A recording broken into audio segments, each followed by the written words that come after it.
Bonjour camarade, peux-tu revenir sur les raisons de l'appel à la grève dans l'énergie le 2 septembre? Ouais, bah écoute, bonjour.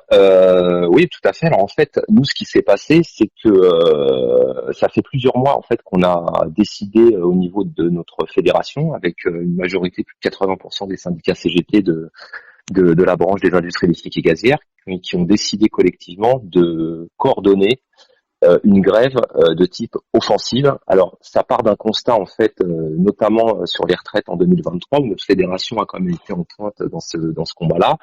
de dire on en a marre des grèves défensives. À chaque fois, on va se mobiliser contre quelque chose et non pas pour obtenir du plus et des nouveaux conquis sociaux, etc., etc. Et donc, comme le calendrier patronal nous use et on a fait le constat que toujours courir après la carotte sur leur terrain, selon leur propre volonté, sur leur agenda, etc., ça nous amenait dans une impasse. Et qu'il y a énormément de problèmes à l'image de ce qui se passe dans le pays en France, on a décidé d'articuler une grève offensive sur les salaires. Et donc, en fait, ce qui s'est passé, c'est que plutôt que d'attendre la classique négociation sur les NAO à l'initiative du patronat, c'était de dire, ben voilà, on a une grille salariale de branche qui est commune aux 140 000 électriciens et gaziers. À deux reprises, les directions ont essayé de l'attaquer ces derniers mois en diminuant les indices d'avancement de façon drastique. Et donc on a dit, ils veulent moderniser selon leur langage patronal, qui veut dire détruire pour eux. Nous, on va aller vers une véritable modernisation, c'est-à-dire de nouveaux conquis sociaux au niveau salarial pour les 140 000 électriciens gaziers. Et donc en fait, il y a plus de revendications, mais les trois revendications phares qui sont portées, c'est de dire on indexe le SMIC au bas de notre grille, puisque maintenant, comme dans beaucoup de boîtes, ils ont décalé les niveaux d'embauche pour se mettre en corrélation avec le SMIC, mais sans réévaluer l'intégralité de la grille à sa base, à son départ, qui permettrait de réévaluer les salaires des 140 000 électriciens et gaziers. Et donc, en fait, en remettant le SMIC en début de grille chez nous, ça équivaut à une augmentation de 9,3% de tous les salaires pour les 140 000 électriciens et gaziers. Donc ça, c'est la première revendication. La deuxième revendication, c'est de faire le constat que le capital a ordonné j'allais dire l'augmentation comme le veut le capitalisme des plus-values, et donc notamment ça passe par l'inflation. C'est de dire on va revenir à des fondamentaux, à savoir on demande dans nos revendications, dans les six revendications, la mise en place de l'échelle mobile des salaires au niveau de notre grille salariale de branche pour les 140 000 électriciens et gaziers, donc c'est-à-dire évidemment indexer les salaires sur l'inflation, comme c'était le cas jusqu'en 82 en France, et comme aujourd'hui on a encore des pays capitalistes, pour le coup frontaliers, comme la Belgique ou le Luxembourg, qui appliquent notamment, entre autres, cette méthode pour les travailleuses et les travailleurs de ces pays-là. Et donc, ce qui éviterait effectivement, puisque c'est ce qui se passe, on fait le même constat que tous les Français, c'est qu'on a décroché depuis longtemps en termes de revenus, puisqu'on a souvent les salaires qui sont gelés, ou alors qu'on a un indice d'évolution très bas, et qu'avec une forte inflation comme dans les 5 dernières années, les électriciens et gaziers s'appauvrissent, et en 20 ans, on a perdu 20% de pouvoir d'achat dans les industries électriques et gazières. Donc la mise en place de l'échelle mobile des salaires, et puisqu'on demande l'abrogation toujours, nous, de la contre-réforme des retraites de 2023 et un retour à 60 ans dans un premier temps, l'idée c'est de dire en attendant qu'on arrive à ça, comme on s'est pris 5 ans dans la tête entre les différentes contre-réformes de travail en plus ces dernières années, on demande 2 échelons d'ancienneté supplémentaires dans notre grille, qui en comprend 12 pour le moment. On en demande un 13e et un 14e pour compenser momentanément, en tout cas jusqu'à temps qu'on détricote cette contre-réforme, les 5 années qu'on a pris en supplémentaire et qui ne sont pas rémunérées et qui ne sont pas compensées pour toutes les travailleuses et les travailleurs de l'énergie. Voilà, donc l'idée c'est vraiment d'aller sur une grève offensive avec un calendrier. En fait, on a choisi la date, le moment,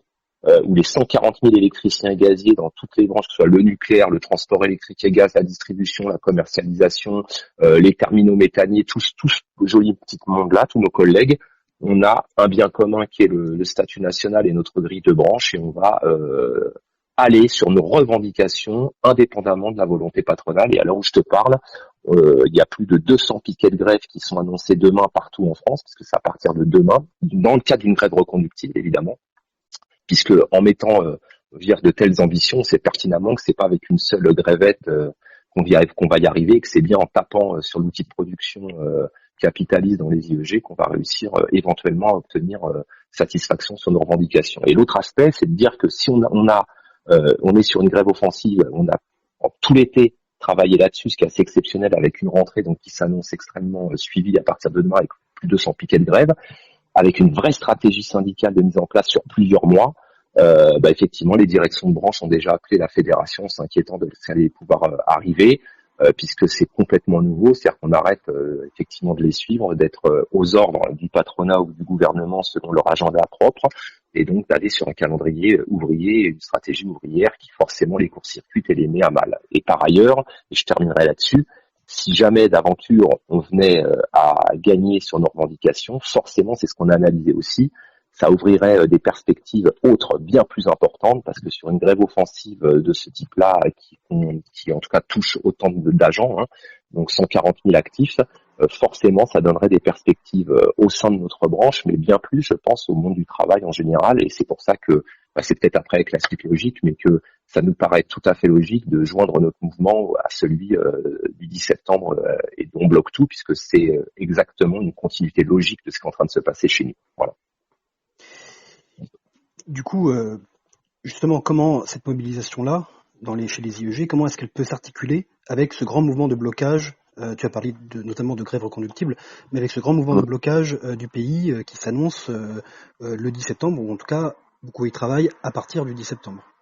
Ouais. Alors déjà, moi, ce que je tiens à dire pour le 10, et là, c'est les bases qui parlent, hein, c'est qu'à partir du moment où il y a eu cet appel-là, cet appel citoyen, donc qui émane de plusieurs, de plusieurs personnes, etc., qui donc a été en tout cas appelé au départ en dehors des structures syndicales, c'est qu'il y a un écho qui est largement favorable à cet appel-là. Donc ça veut dire qu'il y a un besoin. Donc c'est déjà la première analyse qu'on en fait, c'est-à-dire que le fait de dire on en a marre de se faire dégommer, là, de se faire mener une véritable guerre sociale depuis des années, et que la population, les travailleurs et les travailleurs, mais je dirais la population dans son ensemble en France, a envie et a besoin et ressent le besoin nécessaire, vital de classe, de s'organiser, de faire un mouvement radical et massif. Donc ça, c'est le premier jet, et donc forcément cette problématique et cette envie-là, elle est bien présente chez nous. D'où le fait d'ailleurs qu'on ait organisé, nous en amont de l'appel du 10, ce mouvement qui est en place depuis plusieurs mois chez nous. Et donc naturellement, forcément, puisque on va sur une grève reconductible et qu'on a conscience de toute façon que un des leviers, en tout cas, je dis bien un des leviers de la classe ouvrière pour obtenir de grandes conquêtes sociales et stopper le capitalisme et ses sbires en face de nous, ça va être effectivement de bloquer l'outil de production dans le pays. On peut prendre le problème comme on veut. Alors c'est pas que c'est une fin en soi, mais en tout cas c'est une étape nécessaire et indispensable si on veut faire aboutir, des revendications offensives et aller à la reconquête sociale pour tous les Françaises et les Français. Et donc forcément, donc du coup, nous comme on part en reconductible à partir du 2, naturellement cet appel-là s'est inscrit, en tout cas a été relayé très rapidement par beaucoup de copines et des copains de la base, qui ont demandé à la fédération, donc ils nous ont interpellés pour se positionner sur cette journée-là, et donc effectivement aujourd'hui les électriciens et gaziers, suite à une réunion la semaine dernière, ont décidé effectivement de s'inscrire pleinement dans le 10 et dans les suites du 10, à savoir aller sur notre lancée sur les salaires, sur la grille salariale, et investir les entreprises. En tout cas, nous, c'est notre levier le plus puissant, c'est-à-dire l'outil de production dans toutes ses composantes, que ce soit sur le transport, la production nucléaire, la distribution, les stockages, etc., la commercialisation, et de voir ce qu'on va pouvoir faire dans la continuité de 10 et après, sur l'outil de production, sur les sites de travail, et donc s'inscrire pleinement dans ce mouvement-là, qui est une suite logique à ce qu'on demande nous, hein, puisque si, quand je parle par exemple de l'échelle mobile des salaires qui est revendiquée au niveau de notre branche, le souhait, c'est par exemple que cet outil-là il soit mis en place pour l'intégralité des Françaises et des Français, et que des augmentations de salaire comme en 68 puissent avoir lieu pas seulement dans notre branche, mais pour l'intégralité des Françaises et des Français, au vu des produits, des richesses qu'on produit et du vol manifeste que nous fait le capital là-dessus. Et je terminerai là-dessus, ce qui est important quand même, et là j'ai quand même interpellé ma confédération CGT là-dessus, c'est que s'il y a eu un appel citoyen qui trouve un tel relais, c'est qu'il y a un besoin. Et donc ce besoin-là, normalement, logiquement, un syndicat de classe et de masse comme la CGT au niveau national, qui est quand même la première organisation de masse en France, doit prendre sa place et sa part dans cette élaboration, en respectant évidemment les opinions et les avis de chacun, mais c'est bien s'il y a un besoin et que les syndicats globalement en France CGT répondent favorablement à cet appel et ont besoin d'organiser ça, c'est qu'il y a forcément la nécessité et l'obligation politique et morale de l'organiser à l'échelle de la CGT dans toutes ses structures, du plus petit syndicat de base jusqu'à la confédération. Voilà. Et qu'est-ce qu'on peut du coup espérer et surtout faire dans cette séquence de rentrée sociale qui s'annonce, comme on l'a dit, particulièrement brûlante? Alors, espérer et faire. Moi, je vais juste faire le constat quand même parce que faut que ça parte de là, parce que effectivement, même au sein de la CGT, il y a des analyses divergentes qui s'expriment, notamment sur ce mouvement-là et sur les portées d'un tel type de mouvement. Moi, je ferais déjà le constat pragmatiquement de ce qu'on a fait au niveau interprofessionnel CGT dans les 20 ou 30 dernières années. Et je vais reprendre le dernier épisode en date, qui est celui des retraites. Notre fédération, notamment, et nous, on a été effectivement extrêmement impliqués. Je rappelle quand même qu'aujourd'hui, on a plus de 1000 collègues des industries électriques et gazières qui sont convoqués, mis en garde à vue, traînés dans les commissariats, condamnés par la justice à de la prison avec sursis pour avoir pris l'outil de travail en 2023. Et pour juste une info, je passe un salut fraternel à ma camarade Mathilde du syndicat du 17 qui est convoqué de La Rochelle, qui est convoqué ce vendredi là, au commissariat pour des actions faites sur l'outil de travail par les électriciens gaziers dans le cadre du mouvement des retraites 2023. Donc j'en reviens à ça. 2023, comme les autres années, on s'attelle, notre priorité à la CGT, ou en tout cas au niveau confédéral, c'est d'aller sur une intersyndicale avec les autres organisations qui ne partagent pas du tout, d'ailleurs, les mêmes objectifs politiques, les mêmes objectifs revendicatifs. Et donc, on part sur des mouvements très très puissants, notamment en 2023, et on garde un même rythme pour ne pas casser l'intersyndicale qui, effectivement, tranquillement, on arrive en juin avec des grèves tous les 8-10 jours, des mouvements historiques, et puis une défaite quand même au bout du bout. Et cette stratégie que j'explique en 2023, on l'a quand même répétée ces dernières années, puisque à l'échelle nationale, j'ai bien à l'échelle nationale, on n'a plus de lutte gagnante, où on conquiert de nouveaux conquis. On a eu des luttes gagnantes très rares où on a réussi à stopper des contre-réformes gouvernementales comme en 2006, mais des conquêtes sociales, ça fait belle lurette qu'à l'échelle interprofessionnelle et nationale, on n'en a plus. Donc il faut peut-être qu'on s'interroge, nous à la CGT, sur cette stratégie de l'unité syndicale à tout prix. Alors moi, je vais pas faire le démagogue, l'unité syndicale peut être un point d'appui, au départ en tout cas, mais elle ne doit pas du tout empêcher à nous faire quitter nos revendications et surtout notre stratégie. Et la vraie question aujourd'hui, c'est quelle est la stratégie? Qu'est-ce qu'on porte comme stratégie? Si la stratégie, et moi je crois que je vais citer des revendications confédérales, c'est de mettre le SMIC à 1800 ou à 2000 euros, de réduire le temps de travail, de revenir à 60 ans à taux plein pour toutes et tous, et voire à diminuer après le temps de travail, c'est pas en organisant, j'allais dire, une manif tous les 3 ou 4 mois, sans aucune perspective ni stratégie, qu'on va réussir à mobiliser et à inverser le cours des choses. Donc, ce qu'on peut espérer, la stratégie, c'est qu'on aille effectivement dans une stratégie de masse,